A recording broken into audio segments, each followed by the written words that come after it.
Welcome to Unshakeable Belief, where we dive deep into stories of resilience, faith, and finding your purpose.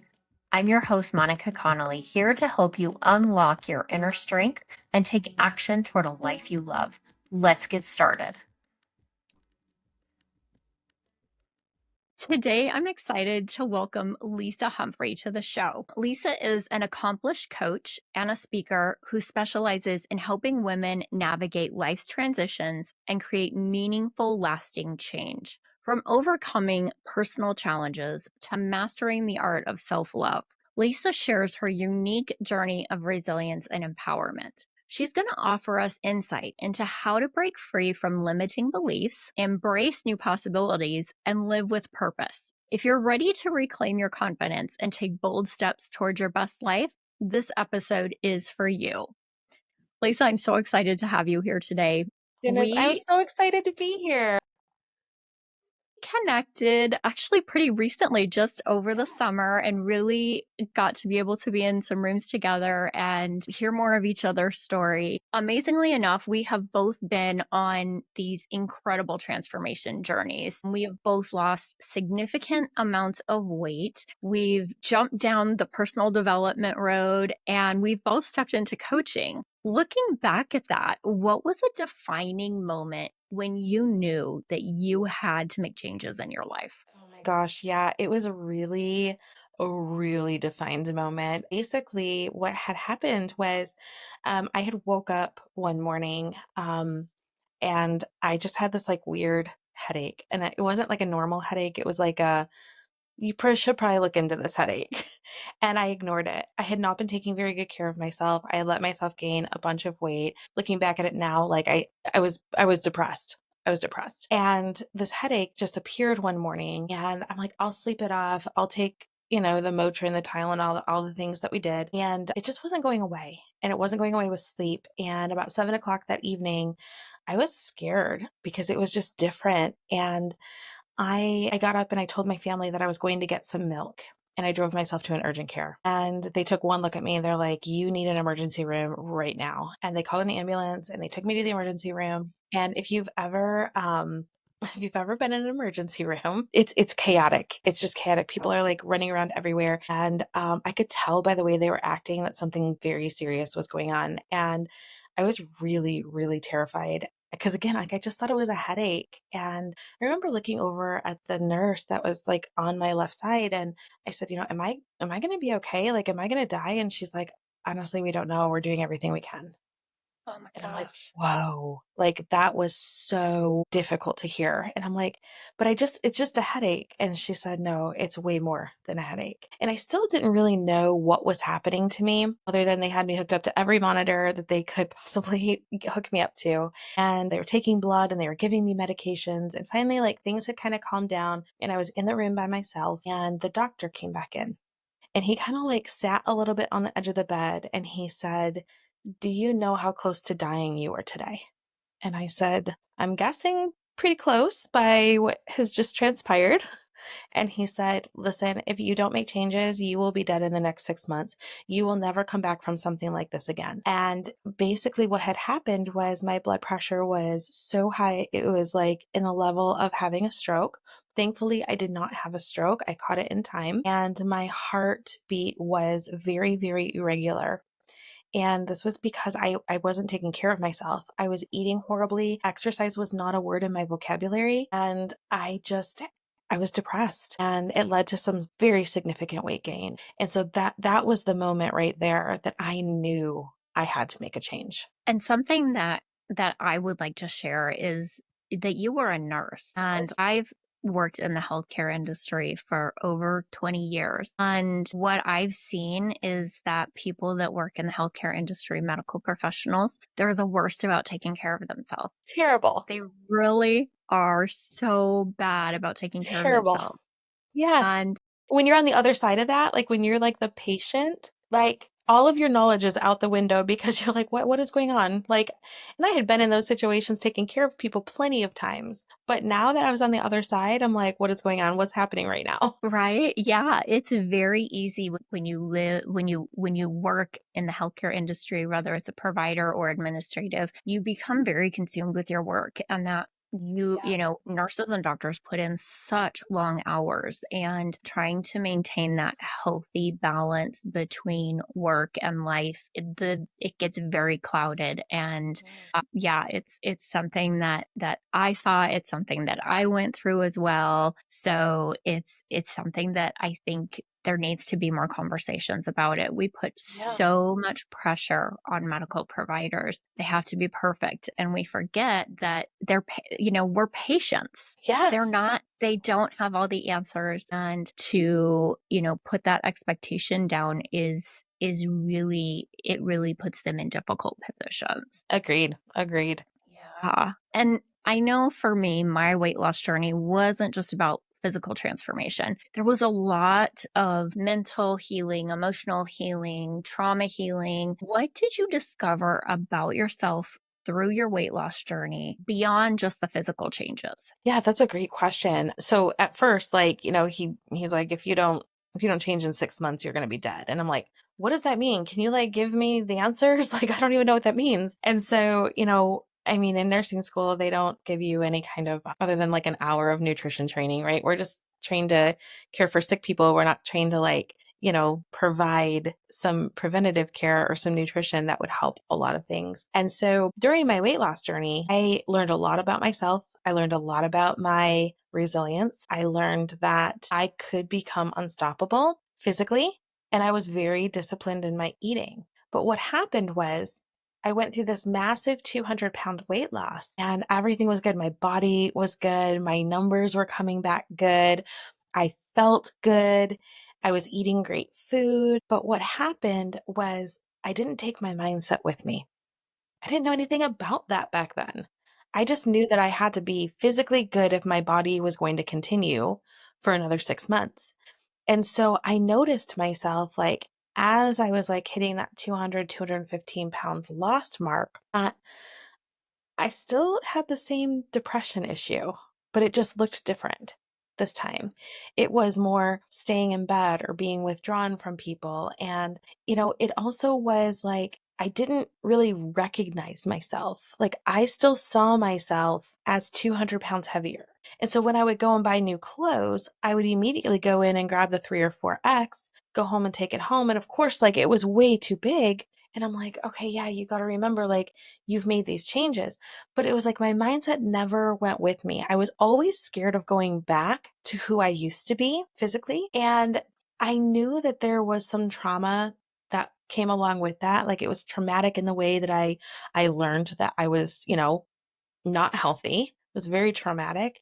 And then my weight loss came pretty quickly. I mean, I did it over about 3 years. Um, but I knew something in there was different because I still had the mindset to go back there. And the aha moment came for me in that aspect from I noticed myself start to do some of my old behaviors. So I would go through drive-through. Not that I didn't eat fast food when I was going through my weight loss journey because I did, but I was going through drive-throughs and I was hiding it. I was doing a little bit more like light binge eating. And I'm like, hold on, whoa, like you're going in the opposite direction. And I never nurtured my mind like I nurtured my body. And that was my first experience with coaching. I found a coach who really specialized in healing and healing specifically, childhood trauma. And I knew that, with the depression, that was a family history that I had, and with the mindset that I had going back into some of those old behaviors, like I knew that that was what I needed. And so that was kind of what got me into coaching. Wow. So much of your story resonates with me because I actually was introduced to personal development about the same time that I started on my health journey. But I noticed the same things during my weight loss was that I would start reverting back to old habits.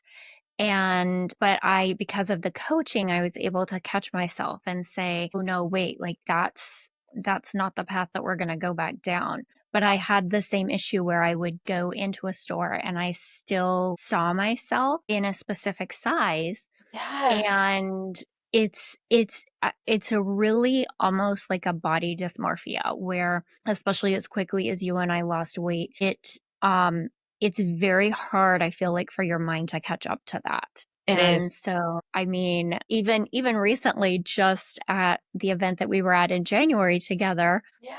I had met with a stylist before we went to the event Yeah. and showed her the clothes I was going to wear. And she's like, "No, you can't wear those. They're too big." And I'm like, "No, no, they're okay." She's like, "No, you need to go buy clothes in this size." And I told her, "Girl, that is never going to happen. Like, there is no way I can fit in that." And Yeah. she's like, "Oh, yes, you can. That's what size you need." And sure enough, I went to the store and got it in that size and it fit.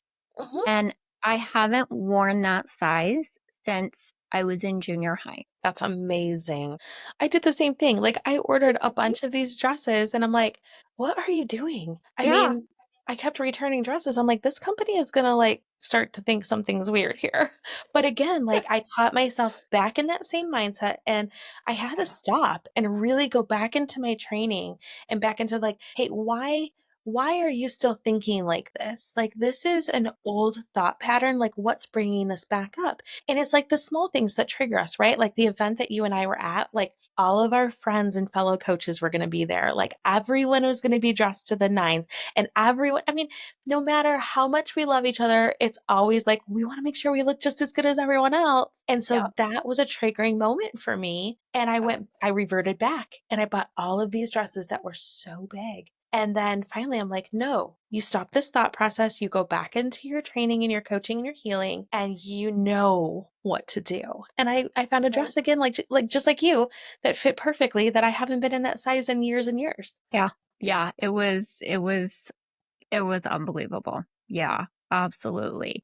Well, you and I both believe so strongly in the power of coaching and mentorship. What inspired you to go from transforming your own life to guiding and coaching others on their journey? Yeah. Oh my gosh. So I had such a special experience and I treasure it. Like when I was in the middle of my weight loss journey, like I started by like I didn't exercise, like I said, was not a part of my vocabulary. Like I went to work, I came home, and I just knew that like walking was like people lose lost weight walking. So I just started walking. And so I would walk my neighborhood, and then finally like I had lost like my first 30 pounds, and I was like, "Well, I need to do something more." And like I never played sports as a kid. I never had walked into a gym in my life. And I'm like, "Well, I'm not doing that. That's scary." But what I did do is I danced. I danced as a kid. And I'm like, "I wonder if there's like adult dance lessons around here cuz that's kind of be like it's got to be like riding a bike. You just pick back up where you left off." And so I looked it up and there actually happened like the day I looked it up, there was an adult class starting the next day.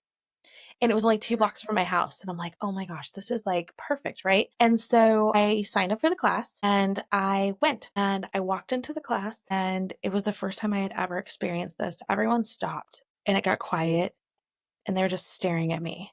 And it was the first time I realized, like, I I don't look like they look. We don't look the same. And, like, then the whispering started, and it was really hard. Like, it was really hard to stay there. Like, everything in me wanted to run out of that room. And I'm like, "No, you have to do this because if you don't change in 6 months, you're gonna die." I'm like I was on that scarcity mindset because the fear was so instilled in me. And so I did the class. It was the hardest dance class I've ever done in my life.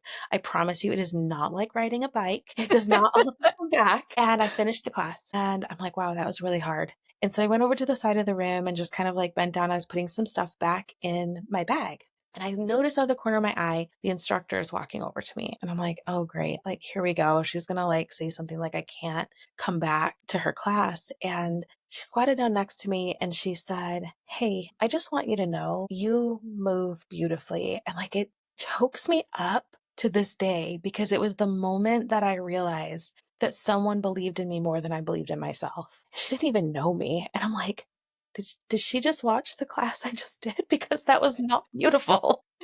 You know? And so I left and I came back the next week because I'm like, this person like really believes in me. And in that time I was really fighting to believe in myself and get up every day. And so I kept going back and finally it was like, I don't know, like 3 or 4 weeks, she came over to me and she was like, okay, what gives? She's like, I can tell you've danced before. I can tell you're on some kind of mission. Like, fill me in here. Like, what's the deal? Why are you here? And so I kind of, shared a little bit of the story with her. And, in the beginning, like my goal was because again, I didn't believe in myself. And it was really hard. I told her, I'm like, listen, I said, I'm just here enough to lose like another 30 pounds. And then I'm going to go and get weight loss surgery, and nothing against weight loss surgery. Like it's fine, right? It just wasn't what I should have been doing. And I said that to her and she whipped around and she's like, not on my watch. She's like, you can do this and I believe in you. And I'm like, who are you to tell me what to do? And so 30 pounds came off. I'm now at 60 pounds lost and I kept dancing, and she had opened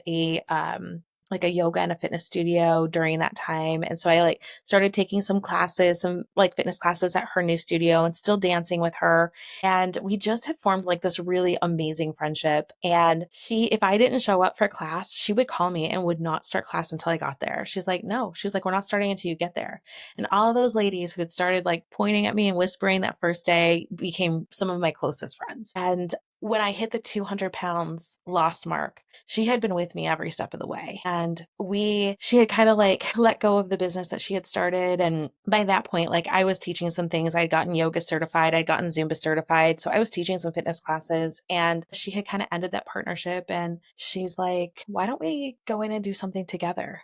And I'm like, really? And so we opened a fitness studio together. And I said to her, all I want out of this is to give one person what you gave me. And she was like, she goes, I don't understand. What did I give you? I'm like, you gave me my life back. You saved me. I don't know if she wouldn't have said what she said to me on that very first day. I don't know where I would be. I don't know if I would have continued.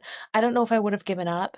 Definitely would not have owned a fitness studio. And I knew in that moment when I had hit 200 pounds lost and this person did not leave my side, I knew I had to do this for somebody else. I knew that there were other women out there that needed someone to believe in them more than they believed in themselves, and to give them the opportunity to be in a safe space where they were loved, they were cared about unconditionally, and were able to do the work to get their life back. Yeah, it definitely, we've had conversations about what it takes to break free from feeling stuck. And I think that that is something that you see in probably everyone that you coach. But is that the biggest thing that you see holding women back from creating the life that they want? I do. Honestly, it is the confidence. Our studio turned 10 years old in January, and we've helped so many women do this. But the common denominator is they don't believe in themselves. They don't have confidence. And so our studio is set up where there's like all mirrors against one whole wall. And I will watch women come in and they will do whatever it takes to not have to look at themselves in the mirror. When that happens, that breaks my heart. It just breaks my heart.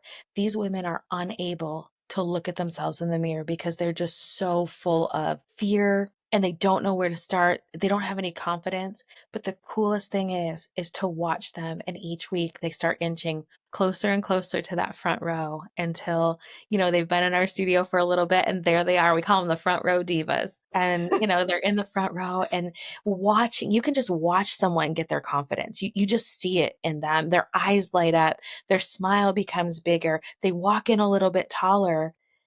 To have the opportunity to watch women transform is such a blessing. It is more than I ever could have asked to get out of this journey. And I just feel that, you know, God had me go through what I went through so that I could help other women see the light. And I'm so grateful for that. Yeah, it's something that I don't think either of us at the time realized that that's how our journey was gonna be used. That, that's what our purpose was, but we had to go through that journey first so that we could help other women through it. Absolutely. Absolutely. And I mean, that's what led me into coaching is just watching the lack of confidence and just watching women just like fold up within themselves and not be able to even just see them for who they really are, see themselves for who they really are. And knowing the healing that I did through a coaching program, I'm like, I need to bring this to these women. Like, I felt this calling and this like desire to help because I knew what it was like to not have any sort of belief whatsoever in myself. Yeah. And you and I both know that success isn't just about what you do, it's about who you surround yourself with. Absolutely. Absolutely. How has that, I know you have such a big, strong community. How has that played a role in your growth? And what advice would you give to someone who feels isolated or unsupported, but they want to start down this journey? Yeah, yeah. So, I mean, the advice would be like find your gang. Like find one person. Start with one person who believes in you more than you believe in yourself. That I mean, that could be a family member, it could be a friend, and you just have that conversation with them and, hey, I just need you to take my hand and walk with me. And as you then link up with one woman, other women will come and you'll start to meet people. But you have to put yourself in the situation. If you're just sitting at home, you're not going to find that community. And so you have to be able to have just a little bit of courage to step out to be able to find them. If that means like you grab your sister and you go to your first workout class, or you grab your best friend and you go to this like, inspirational women's workshop, like just take that step. And had I not had, not only, my best friend now and business partner, but had I not had the rest of the group of ladies in that dance class become my friend and my biggest supporters, I wouldn't have continued to go back. And it was like, it took a minute, right? I was different to them. They were different to me. And it took just a couple weeks before we were having great conversations. And once they heard my story and where I was going and what I wanted to do, they were my biggest cheerleaders. And it just takes that one person who's willing to link arms with you to lead you into your community. Yeah, definitely. I know for me, it was someone, a coach that we both have used. She was really the first person that I felt seen and heard, and she heard my story and she was like, "Oh no, you have to talk about this." And I was not one who, like, I didn't talk to anybody. I didn't talk to people I didn't know. I didn't talk in front of people, nothing. I was so terrified of everything. And, she just was like, "No, you need to talk about this." And and then unknowingly, I was going to be put in a position to do that a few months later. And several women came up to me afterwards and they were like, "Because of what you did, now I can tell my story." It's so And that, incredible. right? And that's when it hit me like, this is what I'm supposed to be doing. I'm supposed to be sharing my story and helping other women walk through this. And that's why I went through all of this. So amazing. Now, we've both experienced ups and downs in prioritizing our health because we both juggle business life, family, and everything in between. What's your approach to maintaining balance and staying committed to your well being? Honestly, it's all about like I schedule the time in. I am a big planner. I use Google Calendar and I also have a paper planner. My paper planner is for planning, my Google Calendar is for scheduling. And so I from the very start of like my weight loss journey, I scheduled in time. And I knew that that was a commitment with myself. And it was just like any other appointment on my calendar, I made sure I did the appointment, right? It's really, really easy to blow off an appointment with yourself. It taught me personal integrity. It taught me to keep the promises I made to myself because I knew I only had a short window. I had a short window to make a change and I had to schedule it in because I had a full time job, I had a family at home, and everything meal prep takes time, exercise takes time. And so I knew if I didn't make it a priority and I didn't make an appointment with myself, it would never get done. And so that's what I did. I just made sure, and I still do to this day. I actually put a reel out on Instagram today about like planning your week and working your plan. I still do it to this day. Every week, I use my planner to plan and then I schedule it in my Google Calendar. Yeah, and definitely, like you said, it's, when we decided to go down these paths of, reclaiming our health, it takes a lot of education. It takes time. It's easy to throw together a meal that isn't balanced. It's easy to go through a drive-through. It takes longer to sit down and actually think about what you're going to eat for a week and plan out a menu Yes. and right and the grocery shopping. And I mean, thank goodness for home delivery, so I know. I don't have to spend the time in the store Yeah, and I or do have to seeing give things home that I shouldn't delivery. buy. Yeah, I have to give home delivery a little bit of extra credit too because it keeps me out of the aisles in the grocery store that I should not be in the first place. Exactly. I don't ever end up with something that I shouldn't have Yes, because if I'm not in the store to buy it, it's just not a temptation. Yeah. exactly.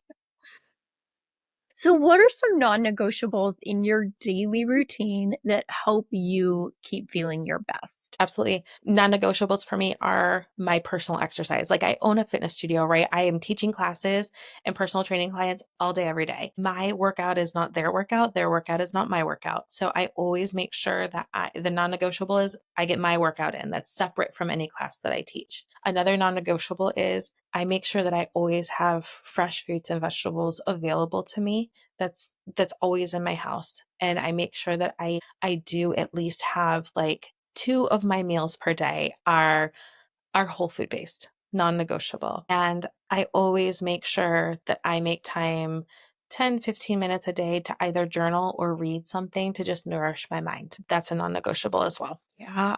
Well, we're both always looking at what's next because our growth never stops. What's on the horizon for you? What projects or goals or dreams do you have that we need to watch out for this year? Yes.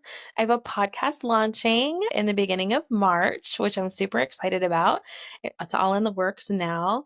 I also am launching a program for coaches to help them fill their books and help them, really excel in their coaching career and find the women who need them the most. And that has been super fun doing a launch of that. And then the other thing that is coming probably in the summer is a reinvention retreat. It's all about how women can reinvent their life. I've reinvented my life through career, through weight loss, through coaching and healing. And you are never too old to start over. You're never too old to start something new. And so, come the summertime, we are going to be doing a reinvention retreat. My gosh, now is that going to be like a one day thing or is that going to be multi days? It's a multi day thing. It's 3 nights, 4 days, and it's at a beautiful location that I can't tell you quite yet. It's at a beautiful location, but it will be launching. The announcement will come in the spring and it will be in the middle of summer. Nice. Now, I always ask my guests to provide one step that people can take. So, for the woman listening right now who feels stuck or overwhelmed or just doesn't know where to start, what is one step she can take today to start down this journey? Gosh, there's so many, but what I would say is make one small change per day. And you have to take it day by day. You cannot conquer the mountain in one whole day. I always tell my nutrition clients this: you did not gain weight from one meal. You will not lose weight from one meal. You did not gain weight from skipping one workout. You did not lose weight from doing one workout. We have to look at every single day as a brand new day. And if you just take one thing and adjust it every single day, those small steps will get you to that big goal. How that consistency and maintaining that is so important to keep moving forward in your journey. Well, I know that my listeners are going to love everything that you shared today. Where can they connect with you? How can they work with you? Or where can they just hear more about your story? Yeah, absolutely. So you can find me on Instagram at Coach Lisa Humphrey. Facebook is the same. And if you want to hear more about my story, you can check out my website, coachwithlisa.com. It lists all my programs, and there's a button there that you can book a call with me. And I'm an open book, and I'll answer any question that you want me to answer. So this has been so fun. We're Oh, definitely going to have to do this again when you get your podcast going and after you have your retreat up so that we can talk some more about that. I would love to hear more stories about the women that you're serving when you've had those and just touch base and hear how it's going from you. I would love to. All right. Thank you for joining me on Unshakable Belief. If today's episode inspired you, be sure to subscribe, leave a review, and share it with someone who needs to hear it. Remember, trust your journey, embrace your purpose, and let your belief guide you forward.